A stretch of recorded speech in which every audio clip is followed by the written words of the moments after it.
The periodic table can be divided up into blocks. The S block includes group 1 and group 2 elements and is given the name S block as the highest energy occupied subshells are S subshells.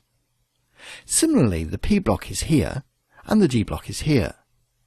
The transition elements are found within the D block elements, but as we will see, not all D block elements are transition elements.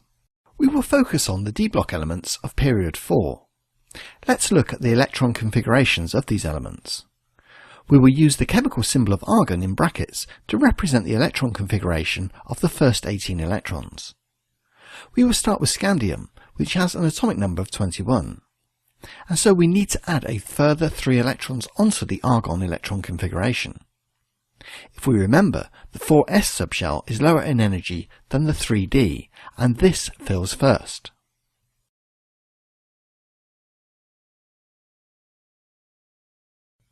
The next element is titanium, and the additional electron is added to an unoccupied 3d orbital, and similarly for vanadium. So far, the filling rules we learnt in Year 1 are being followed. However, when we get to chromium, something unexpected happens, and rather than the electron configuration being 4s2 3d4 as expected, an electron moves from the 4s to the 3d. This is because the configuration with a half-filled 3d subshell has increased stability and is lower in energy. For the following elements of manganese, iron, cobalt and nickel, the filling rules continue to be obeyed.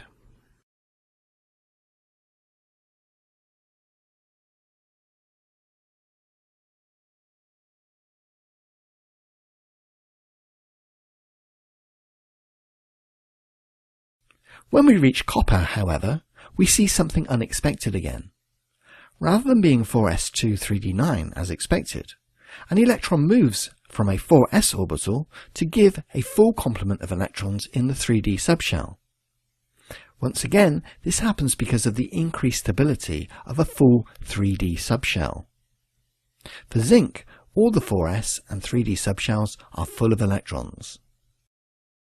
It is important to note that although the 4s subshell generally fills before the 3d, as it starts off lower in energy, when these subshells are occupied with electrons, the 4s becomes higher in energy, and these electrons are the first to be removed when forming ions. The definition of a transition element is an element which forms one or more stable ions which have incompletely filled d orbitals.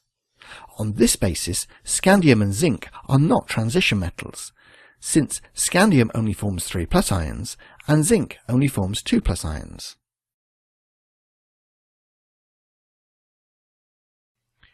We will now look at the properties of transition metals. Transition elements all form 2+ ions, but also exist in other oxidation states. Copper exists in both +1 and +2 oxidation states, and the common oxidation states for iron are +2 and +3. Manganese exists in +2, +3, +4 and +6 oxidation states. When the transition elements are in their highest oxidation state, they tend to make good oxidizing agents, as they are able to oxidize other species by themselves being reduced to a lower oxidation state. We are familiar with how chromate 6 is able to oxidize primary alcohols to aldehydes and then onto carboxylic acids, and secondary alcohols to ketones. Some of the oxidation states of transition metals have characteristic colours in aqueous solution, and we will learn more about this in a later video. The transition elements are all shiny metals and have delocalized electrons that make them good conductors of electricity. Transition elements themselves in a pure state, or their compounds, can act as catalysts. For example, when we looked at the hydrogenation of alkenes to saturated alkanes, powdered nickel was used as a heterogeneous catalyst. The compound vanadium 5 oxide is used as a catalyst in converting sulfur dioxide to sulfur trioxide in the contact process for the manufacture of sulfuric acid.